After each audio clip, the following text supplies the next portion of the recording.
Chers frères et sœurs, chers amis, chers visiteurs, chères visiteuses, je voudrais tout d'abord ce matin vous remercier d'être là, vraiment, et vous dire que je suis aussi heureuse de pouvoir me tenir devant vous. C'est un peu en dernière minute que je suis là, parce que je remplace l'ancienne de service qui ne se sent pas bien ce matin.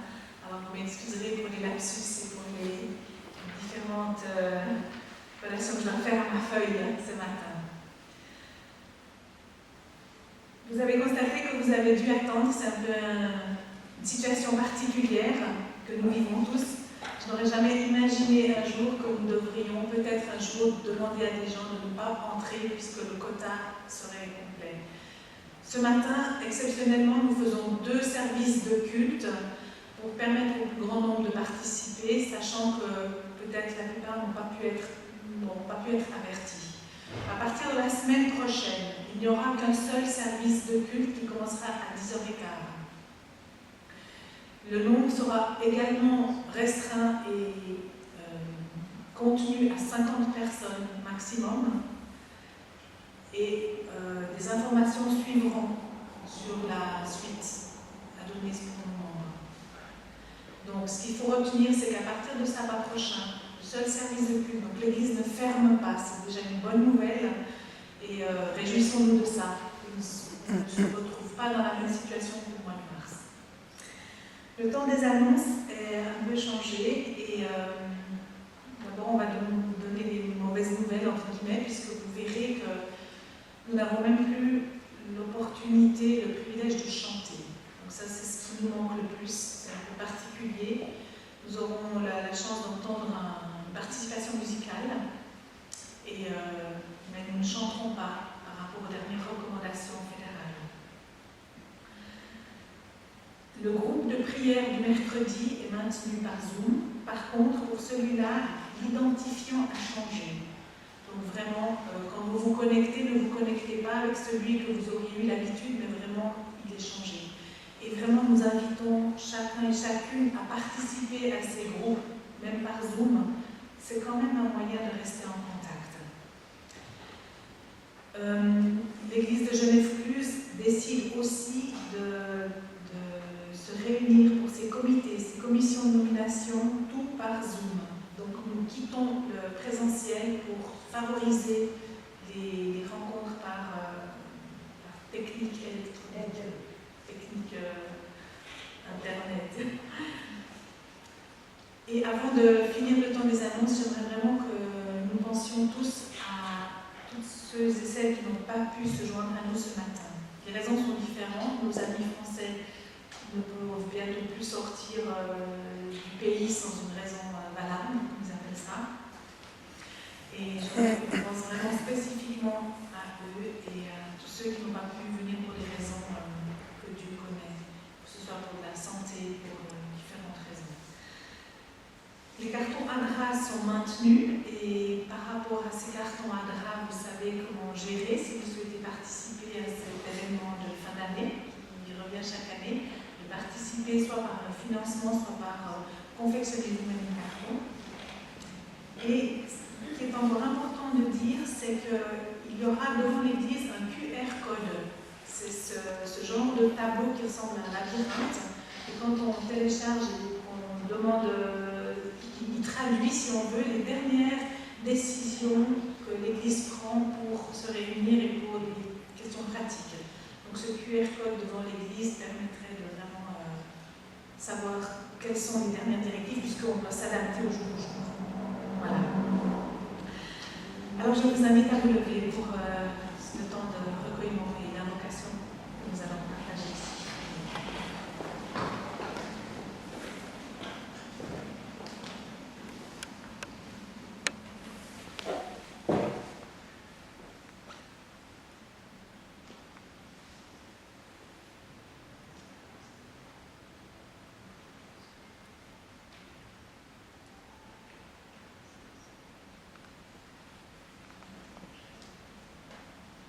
Amen.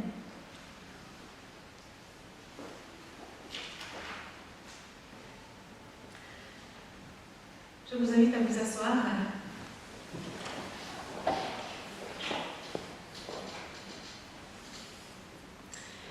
Et je continuerai ce service par un psaume, par la deuxième partie du psaume 27, qui a pour titre « Chez le Seigneur, je me sens en sécurité ». Psaume 27, à partir du verset 7. Quand je t'appelle au secours, Seigneur, écoute-moi. Fais-moi la grâce de me répondre. Je réfléchis à ce que tu as dit. Tournez-vous vers moi. Eh bien, Seigneur, je me tourne vers toi. Ne te détourne pas de moi. Ne me repousse pas avec colère, toi qui m'as secouru. Ne me rejette pas. Ne m'abandonne pas, toi le Dieu qui me sauve. Si mon père et ma mère m'abandonnaient, toi, Seigneur, tu me recueillerais. Seigneur, montre-moi la voie que tu me traces. À cause de mes adversaires, dirige-moi sur un chemin sans obstacle. Ne me laisse pas tomber entre leurs griffes, car de faux témoins m'accusent et cherchent à m'intimider. Que deviendrais-je si je n'avais pas l'assurance de voir la bonté du Seigneur sur cette terre où nous vivons? Compte patiemment sur le Seigneur. Ressaisis-toi, reprends courage. Oui, compte patiemment sur le Seigneur. Et je répète, compte patiemment sur le Seigneur. Ressaisis-toi, prends courage. Oui, compte patiemment sur le Seigneur. Amen.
La lecture qui a été choisie ce matin pour accompagner le temps de méditation.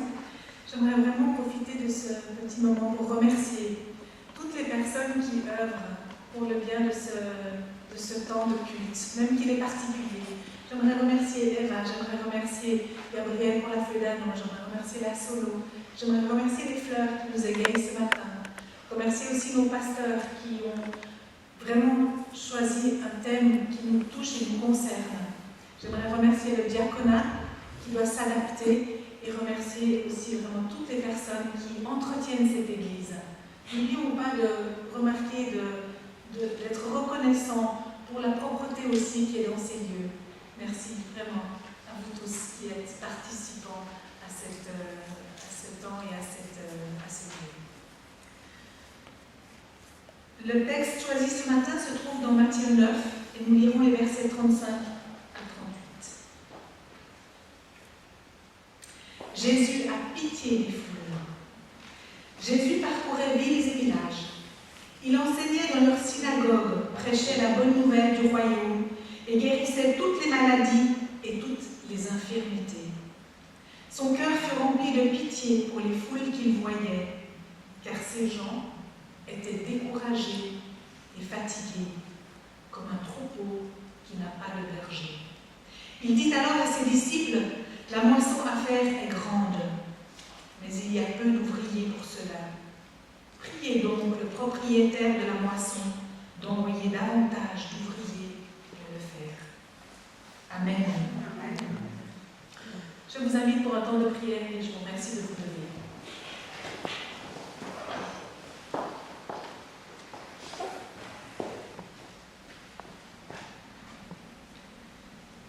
Père éternel, j'aimerais tout d'abord te louer, te remercier de ce que nous pouvons venir dans ton temple pour t'adorer, te louer, te rendre un culte. Te remercier parce qu'encore aujourd'hui, nous savons que ton cœur a pitié de nous tous. De te remercier de ce que tu as envoyé ton Saint-Esprit pour nous réconforter, nous encourager, nous assister. Et te demander encore aujourd'hui de nous aider à nous mettre à ton service.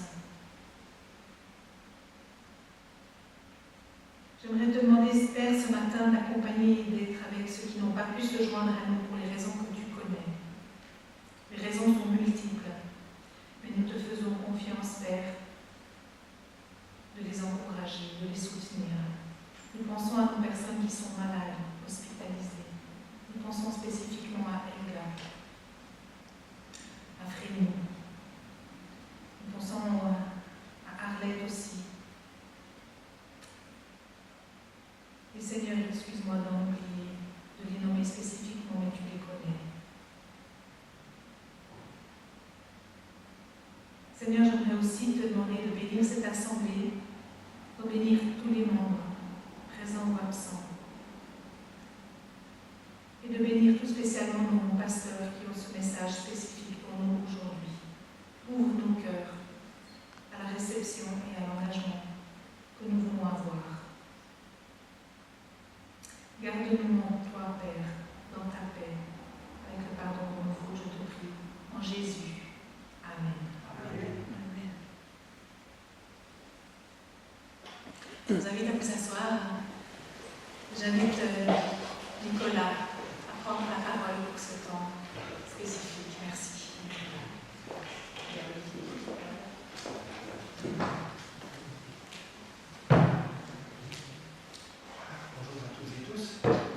Que le Seigneur nous bénisse dans ce temps de sabbat très particulier, qui nous apporte cette paix et cette joie malgré tout, puisque nous nous retrouvons, malgré la distance, en communauté et en famille.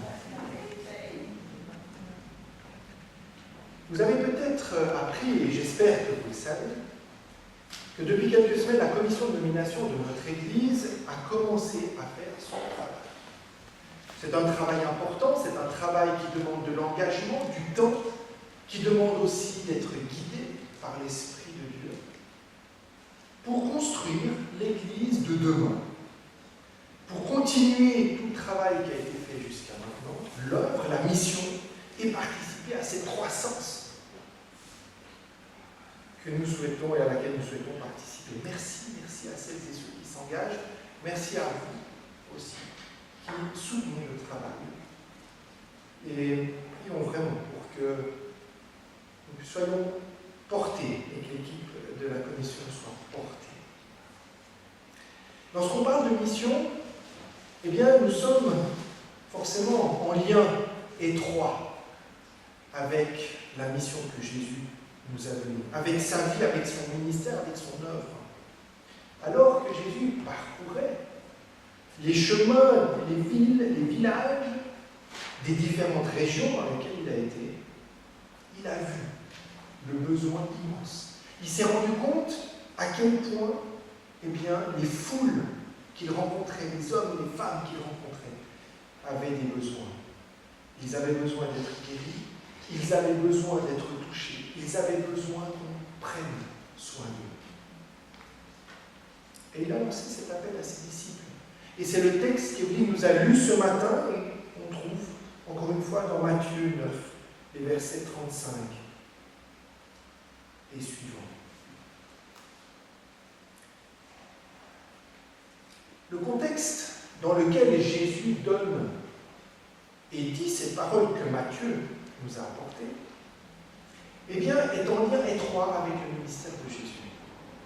Lui qui parcourait les villes et les villages, qui enseignait dans les synagogues, qui prêchait la bonne nouvelle et qui guérissait toute maladie et toute infirmité. Et le contexte d'après se retrouve à partir du chapitre 10, où il nous est dit, puis ayant appelé ses 12 disciples, il leur donna le pouvoir de chasser les esprits impurs et de guérir toute maladie et toute infirmité.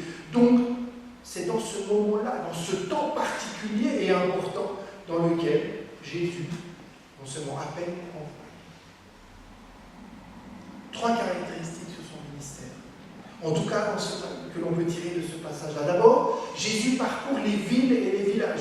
Jésus est présent, dynamique, dans son ministère, là où il se trouve, en chemin, dans les régions qu'il a décidé de visiter. Il ne va pas se disperser. Il ne va pas aller dans des régions dans lesquelles il estime que ce n'est pas encore le moment. Il se concentre là où il est. La deuxième chose, c'est qu'il enseigne et qu'il prêche la bonne nouvelle. Ça veut dire qu'il annonce le royaume partout, que ce soit par les lieux de culte ou à l'extérieur. Troisièmement, il guérit. Il guérit de toute maladie, de toute infirmité. Ça veut dire qu'il prend soin de l'autre dans toutes ses dimensions, biologiques, physiques, sociales et spirituelles. Le plan de Dieu, dans le fond, est simple. Il n'y a pas besoin d'argent, de grands moyens, des moyens démesurés, de grandes églises, de programmes d'évangélisation incroyables. La recette est simple. Mais il faut beaucoup de compassion. Il faut de l'amour pour son prochain, avec évidemment une petite dose de courage et de consécration pour parcourir ces chemins et vouloir s'engager parfois dans des directions qui ne sont pas forcément celles que l'on a choisies. Être appelé à servir demande aussi une bonne dose de courage, de foi et d'amour du Seigneur. C'est évident. Ce qui a motivé Jésus de persévérer, c'est qu'il a vu cette compassion. Lui, Dieu, Fils de Dieu, a été touché par les gens, les hommes et les femmes qu'il a rencontrés. Le texte, au verset 36, dit que Jésus a été ému de compassion pour ces foules. Être ému de compassion, c'est être pris aux tripes. C'est quelque chose qui vibre dans les entrailles de Jésus. J'ai presque envie de dire que cet amour, à la fois masculin et féminin, de Jésus, entre pleinement dans la dimension d'amour total que non seulement Dieu avait, mais à travers Jésus, mais que nous sommes aussi appelés à avoir. C'est alors que face à l'immensité de la tâche, en voyant qu'effectivement il y a un tel manque de bergers, il y a un tel besoin dans la société, que Jésus va dire à ses disciples, priez donc le maître de la moisson d'envoyer les ouvriers dans sa moisson. La voix du Seigneur devrait d'autant plus résonner en nous, en ce temps de détresse. Les effets que nous vivons aujourd'hui, le temps dans lequel nous sommes, a des impacts bien plus profonds que ceux que nous pouvons imaginer. Ça devrait résonner en nous et surtout ne pas nous laisser passifs, ne pas nous laisser simplement spectateurs devant ce que nous vivons, mais d'oser entrer plus que jamais comme ouvriers dans la moisson. Et cette fois pour servir cette foule blessée et abattue. La foule, elle est autour de nous. Elle est malheureusement bien souvent anonyme, mais elle est remplie d'hommes et de femmes qui appellent, sans s'en rendre compte, mais qui demandent à cette aide.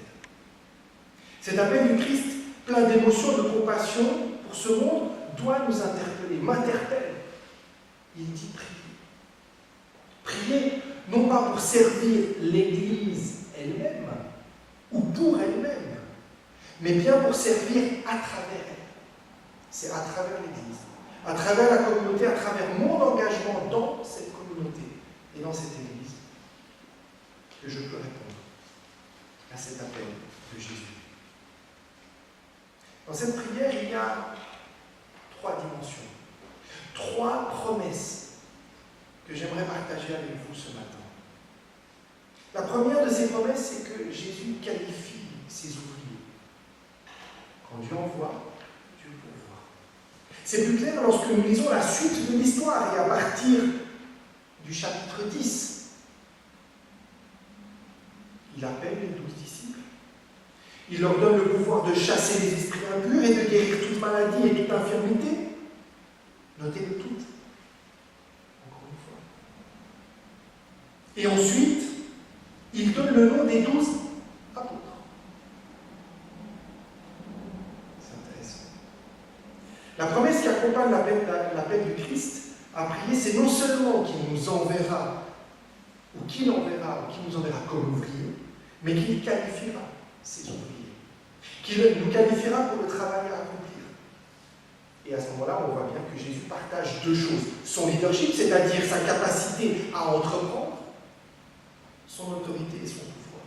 Ce leadership, cette autorité et le pouvoir. L'autorité d'aller et le pouvoir de guérir. Jésus nous dit que nous avons ce pouvoir. Non pas qu'il vienne de nous, mais parce qu'il nous est donné. Il nous est transmis. Nous sommes, devenons des ambassadeurs de ce pouvoir. Comment le fait-il? Eh bien, à travers le Saint-Esprit. Jésus désire multiplier son ministère. Il part de 12, ensuite 70, 120, 3000, 5000, et aujourd'hui, combien sommes-nous? J'espère des dizaines de milliers à porter ce message. Donc ce message est pour nous. De 12, il a traversé le temps jusqu'à aujourd'hui. Et c'est nous qui prenons le relais. Et c'est un don, ça ne vient pas, ce n'est pas quelque chose qui vient de nous, ce n'est pas nous qui en sommes les possesseurs. Mais l'Esprit nous est donné. Nous sommes loin, nous sommes bénis, nous recevons cette huile, cette onction de l'Esprit pour le faire. Nous pouvons donc dire, en résumé, du texte de Matthieu qu'il y a deux choses. D'une part, Jésus appelle les disciples. Le disciple est celui qui est formé, c'est celui qui apprend à la suite du Maître. Et là, Jésus dit, viens. Et d'autre part, Jésus envoie les apôtres. Les apôtres sont les mandataires, les ambassadeurs. Ce n'est pas nous qui nous envoyons, c'est Dieu qui nous envoie. Et c'est vraiment essentiel. On ne peut pas s'envoyer soi-même. C'est lui le premier missionnaire. C'est pour être ses témoins, les témoins de son royaume, que nous sommes envoyés. Et c'est la raison pour laquelle Jésus dit, va.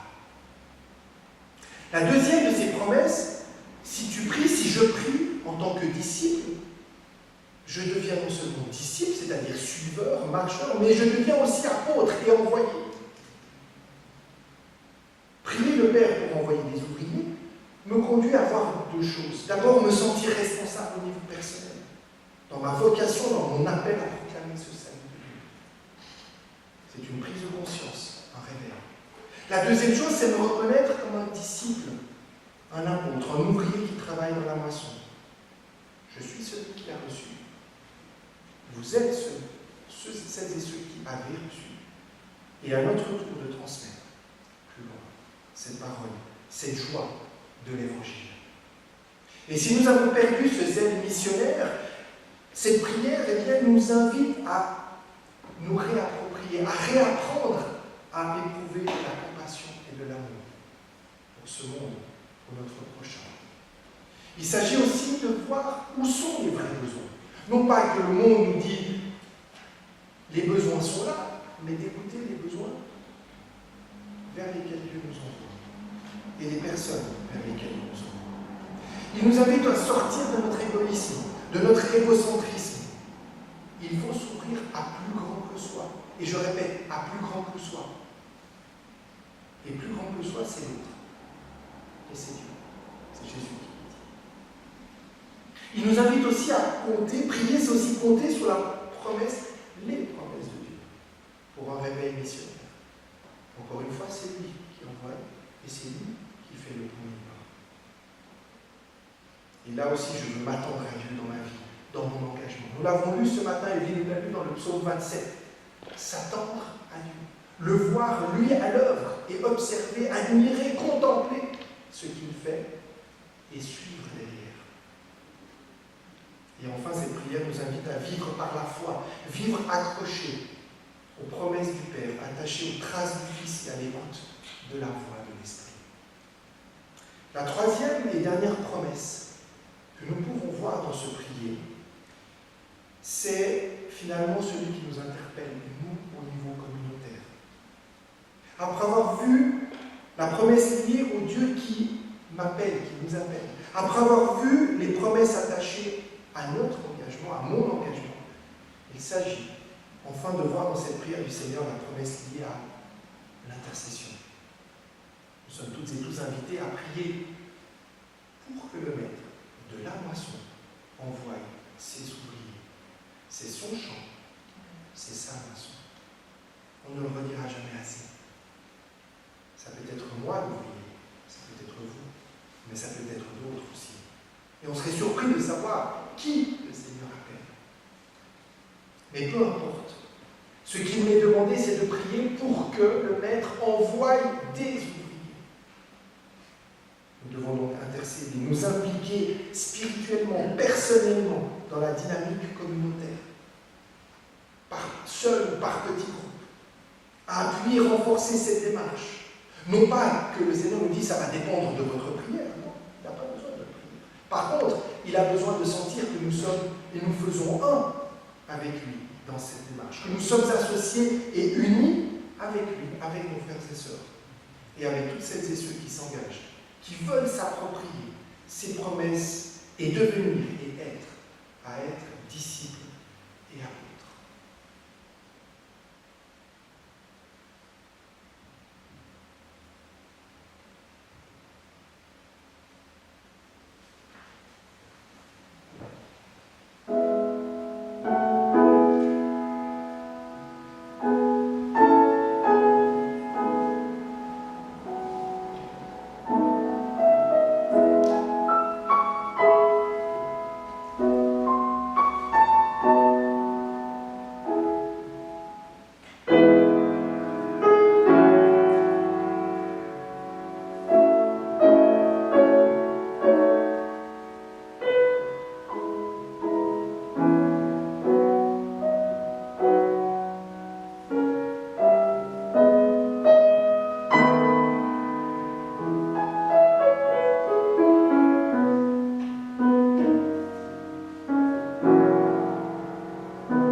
Ça fait plaisir de vous retrouver, voir vos visages, même s'ils sont un peu masqués. Mais j'arrive à vous démasquer quand même, à voir qui se cache derrière.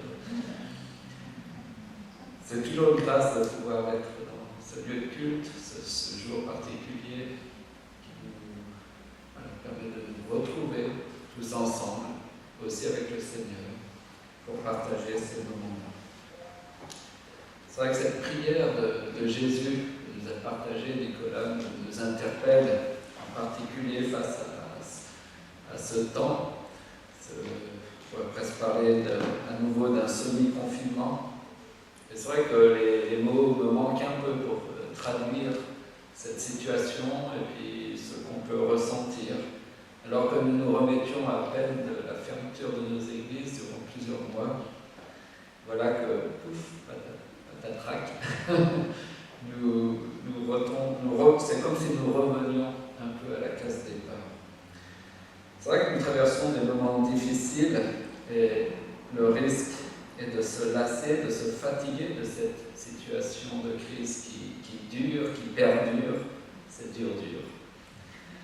Cette deuxième période me préoccupe parce que petit à petit, si nous ne nous engageons pas les uns envers les autres, pour les autres, j'ai peur que petit à petit nous finissions par perdre le lien qui nous unit, le lien entre nous, le lien avec la jeunesse, le lien avec les plus âgés, pour ne prendre peut-être que les âges les plus sensibles, et qu'au dire peut-être aussi du lien avec Dieu lui-même, alors que peut-être nous passons par des moments difficiles. Comment alors vivre concrètement cet appel du Christ à prier pour plus d'ouvriers dans sa moisson, alors que peut-être déjà nous-mêmes avons du mal à incarner, à recevoir, à accueillir cet appel de Dieu. Et c'est sûr que, eh bien, on n'y arrivera pas tout seul. Nous avons besoin les uns des autres, nous avons besoin, en particulier dans les moments difficiles, de nous réunir, de nous retrouver, au lieu de nous séparer les uns des autres. C'est assez paradoxal puisque d'un côté nous sommes appelés à nous isoler afin de nous protéger les uns des autres, en particulier les plus fragiles, et en même temps nous sommes appelés à essayer de garder ce lien les uns avec les autres, à ne pas rester seuls dans ces moments difficiles. Voilà un peu la tension, le paradoxe dans lequel nous sommes. Alors, pour vivre une telle situation, eh bien, nous sommes vraiment obligés d'en appeler à la responsabilisation de tout à chacun. Je crois qu'il est fini le temps où ma foi pouvait s'appuyer sur des programmes d'église, sur le pasteur, sur les anciens. Aujourd'hui, chacun est appelé à assumer sa propre foi. Une foi qui ne doit plus s'appuyer seulement sur l'église ou sur les programmes, mais vraiment une foi qui s'appuie d'abord et premièrement sur Christ, sur notre Seigneur. Je crois que c'est lui, le Christ, qui au milieu de la tempête doit tenir la barre de notre navire, de notre chaloupe, malgré la fragilité de la barque, du bateau que nous sommes. L'attitude passive de consommateur, peut-être de beaucoup d'entre nous, ne survivra pas à une crise profonde, à cette crise profonde qui touche ce monde.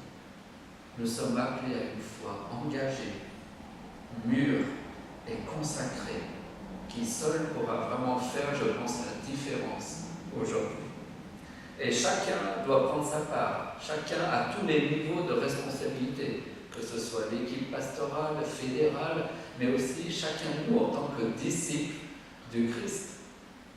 Chacun de nous avons notre appel. Et face à cet appel que nous avons entendu, eh bien, nous avons notre responsabilité d'y répondre ou de ne pas y répondre. De participer à l'aventure que Dieu nous propose ou de ne pas y participer. D'être acteur ou de rester spectateur. Et vous savez le danger du spectateur devant un match de football. Allez écouter, tous les joueurs sont mauvais et lui sait comment il faut faire, et mieux que les professionnels. Quand on est dans une attitude passive, on tombe malheureusement très souvent dans des attitudes critiques et de jugement, alors que si celui qui est engagé sur le terrain comprend les défis, les difficultés et les obstacles d'un tel engagement. Il a d'autres choses à faire que de critiquer. C'est pourquoi nous invitons chacun à répondre à cette prière du Christ, cet appel du Christ, face à ce peuple languissant, à cette foule abattue, sans direction, découragée. Et comme l'a très bien dit Nicolas, c'est vraiment ce cœur compatissant qui peut nous pousser, nous inviter à nous engager sur cette voie-là. Je voudrais vous partager ce texte de Paul dans Éphésiens 5, au verset 14 à 21.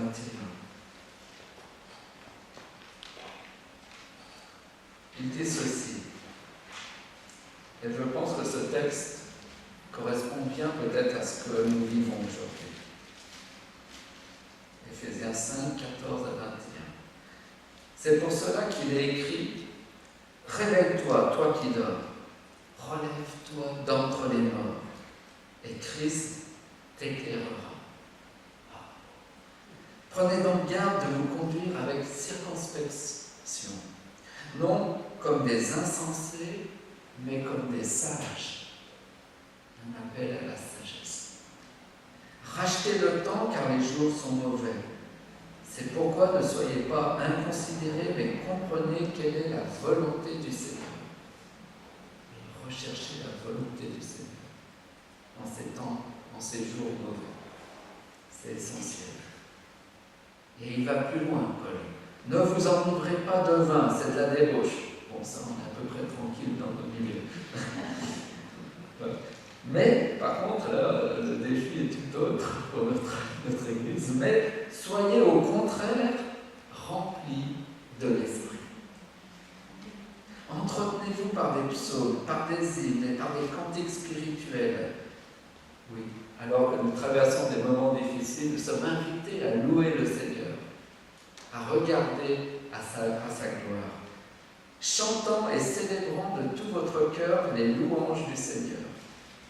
Rendez continuellement grâce pour toutes choses à Dieu le Père au nom de notre Seigneur Jésus-Christ, vous soumettant les uns aux autres dans la crainte de Christ. Rendez continuellement grâce. Continuellement, ça veut dire dans les bons comme dans les mauvais moments. Louez le Seigneur. Louons le Seigneur, parce qu'il est plus grand que tout ce que nous pouvons traverser, que toutes les crises que ce monde peut traverser. Et si l'Église demeure et se tient dans cette louange et cette confiance dans le Seigneur, nous traverserons toutes les difficultés de ce monde. Ensemble, dans l'unité. Cette unité qui n'est pas une unité d'hommes, mais qui est une unité spirituelle autour de Christ. C'est à ça. C'est cet appel que le Seigneur nous lance. Relevons-nous, soyons remplis, non pas de vin, mais du Saint-Esprit. C'est ici la clé, non pas pour notre survie, mais pour notre vie spirituelle. Car nous ne sommes pas appelés à survivre, à se débattre lamentablement. Nous sommes appelés à être forts, à vivre notre foi, à être debout, à être remplis de l'Esprit, au lieu d'être remplis de crainte ou de peur. C'est ça l'appel du Seigneur pour son Église.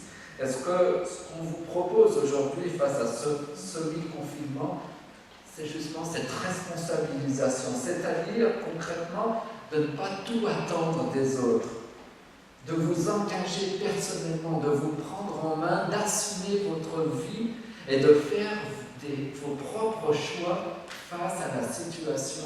Soit de vous laisser aller, de regarder tout ce qui ne va pas et de vous plaindre, soit d'assumer cette situation, d'assumer ce monde. Parce que vous êtes porté par l'Esprit du Seigneur. Et vous vous engagez à servir le Seigneur et son Église. Nous pouvons nous réunir par binôme, par petits groupes, tout en respectant les lois qui limitent les rassemblements privés, que ce soit à 10 dans certains cantons ou à 5 comme ici. 5, vous allez me dire, mais qu'est-ce qu'on va faire à 5 ? Mais la Bible ne nous dit pas qu'à partir de 3, l'Esprit du Seigneur est déjà au milieu de nous, avec nous.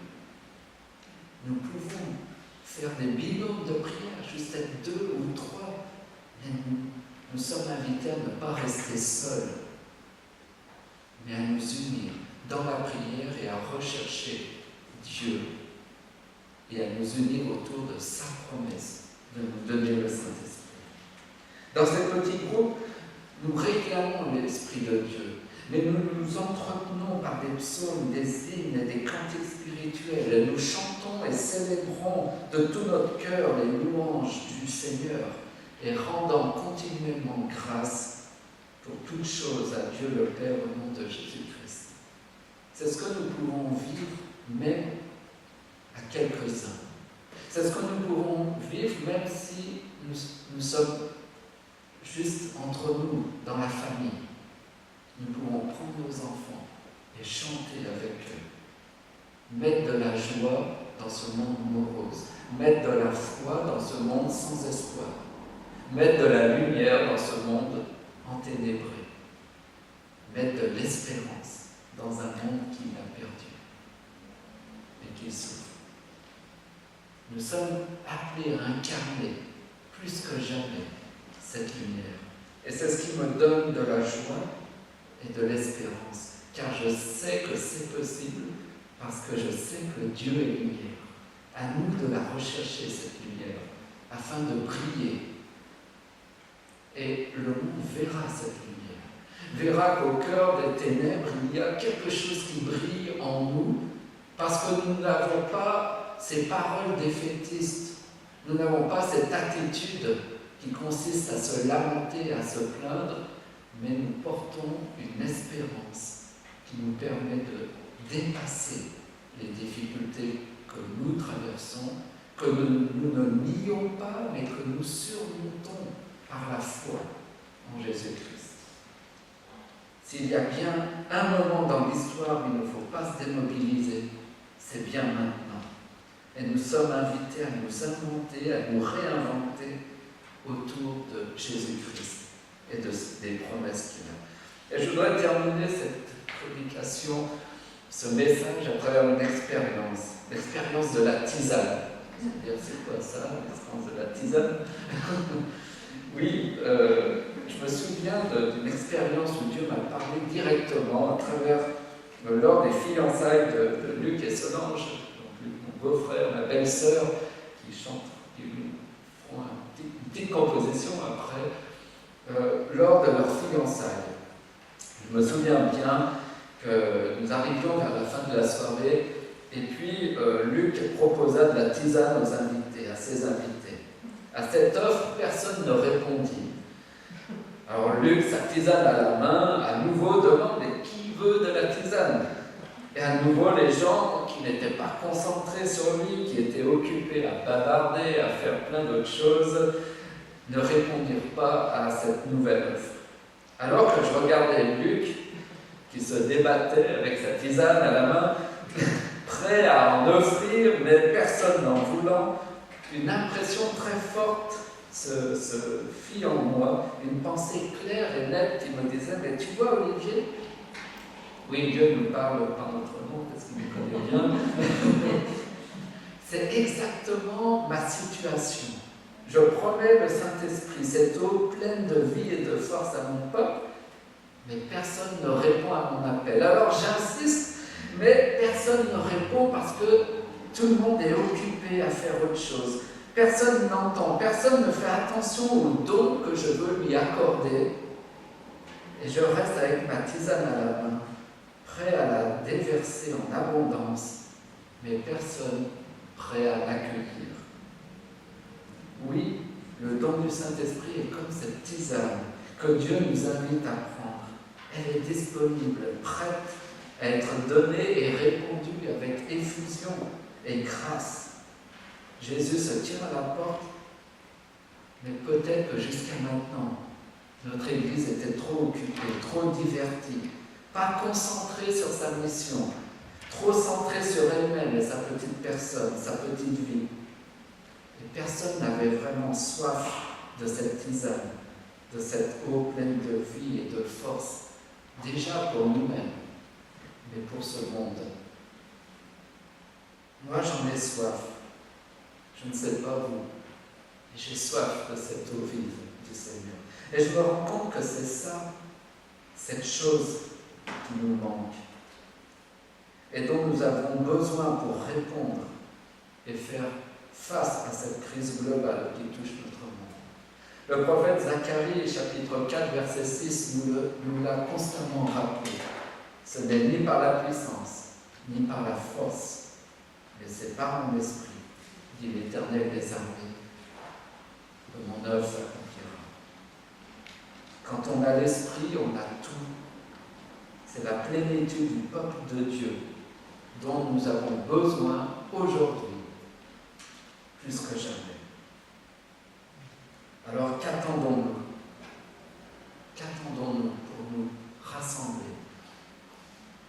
selon les normes de protection en vigueur, parce que ça c'est important, de se protéger les uns les autres, parce que c'est l'amour qui nous anime.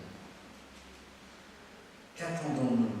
Alors que les nominations de l'Église ont débuté, je vous encourage à réfléchir à votre engagement pour servir cette Église et sa mission. Nous avons besoin d'ouvriers, d'ouvrières pour faire vivre l'Église du Christ. Pour, comme disait Nicolas, non pas seulement pour servir l'Église, mais pour servir à travers elle, servir le monde. Ce n'est pas seulement ma responsabilité, c'est notre responsabilité. Et ensemble, nous pouvons le faire par la grâce de Dieu. Alors je voudrais inviter Nicolas à venir prier. Prier le maître de la moisson, de m'envoyer, de nous envoyer, d'envoyer des milliers, des millions d'ouvriers dans la moisson et de nous accorder son esprit afin de recevoir sa force, sa puissance, son autorité, mais surtout sa présence en nous. Que le Seigneur vous bénisse.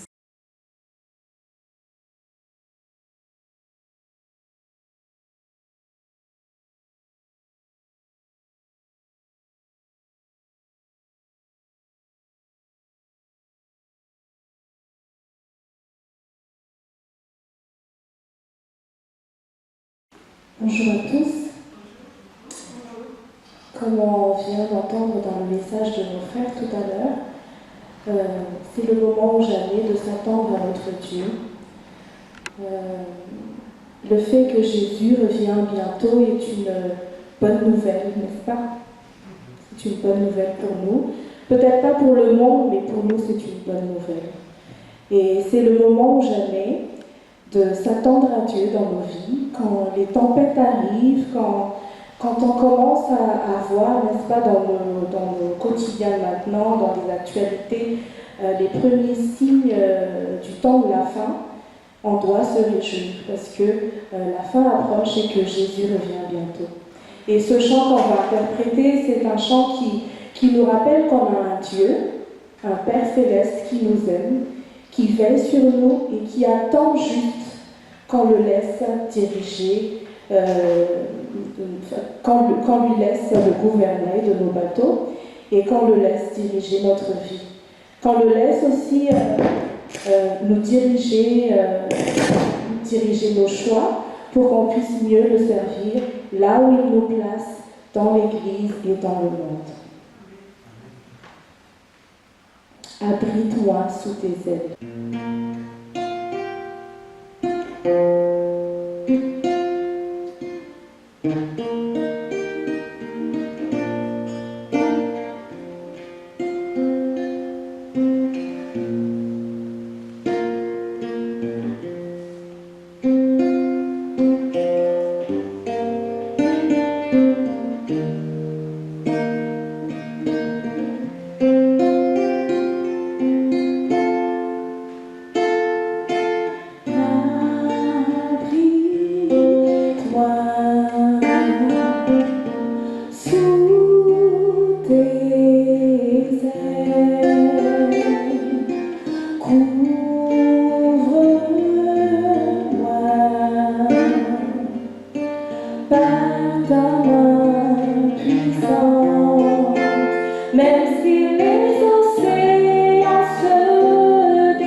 Couvre-moi par ta main puissante, même si les océans se déchaînent, je les traverserai avec toi. Père, tu domines les tempêtes, je suis tranquille car tu es là.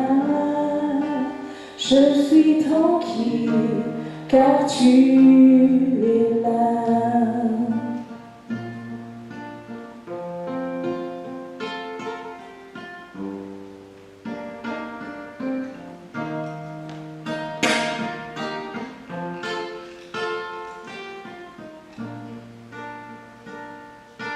Jésus seul, je me confie, il me donne force, calme et puissance, même si les océans se déchaînent, je les traverserai avec toi. Père, tu domines les tempêtes, je suis tranquille car tu es là. Je suis tranquille car tu es là. Même si les océans se déchaînent, je les traverserai avec toi. Père, tu domines les tempêtes, je suis tranquille car tu es là. Je suis tranquille car tu es là.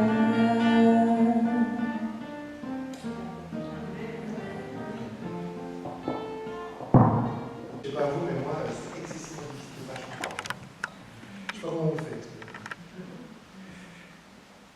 Le cœur déborde, en tout cas, quand on a envie de recevoir cette parole que Jésus met en nous à travers ce chant. J'aimerais vous inviter à prier ensemble.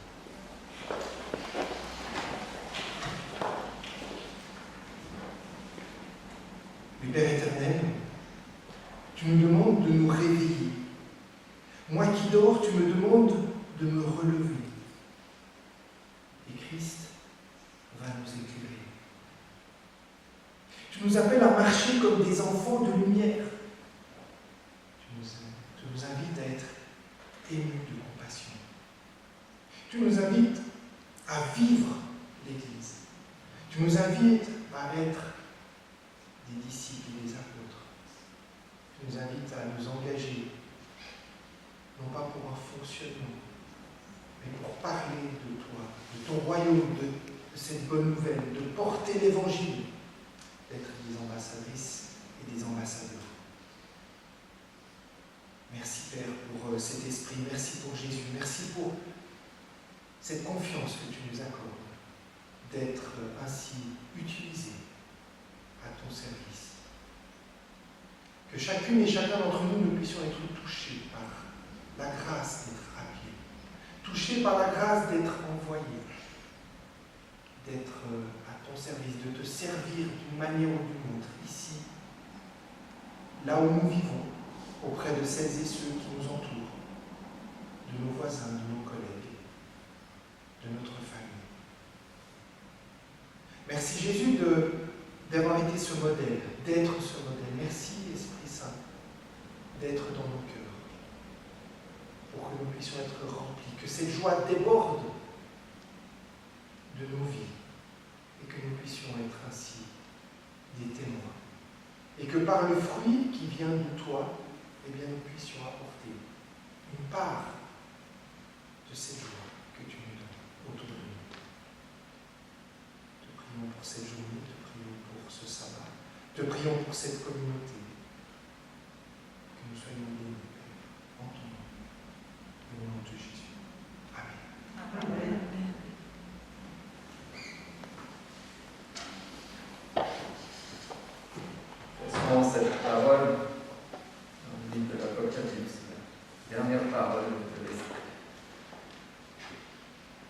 Et l'Esprit et l'Épouse disent « Viens ».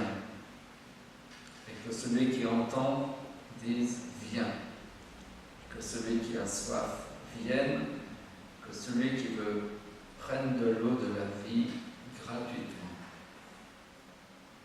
Celui qui atteste ces choses dit « Oui, je viens bientôt ». Amen. Viens, Seigneur Jésus. Que la grâce du Seigneur Jésus soit avec vous tous. Amen. Amen.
Et joyeux sabbat.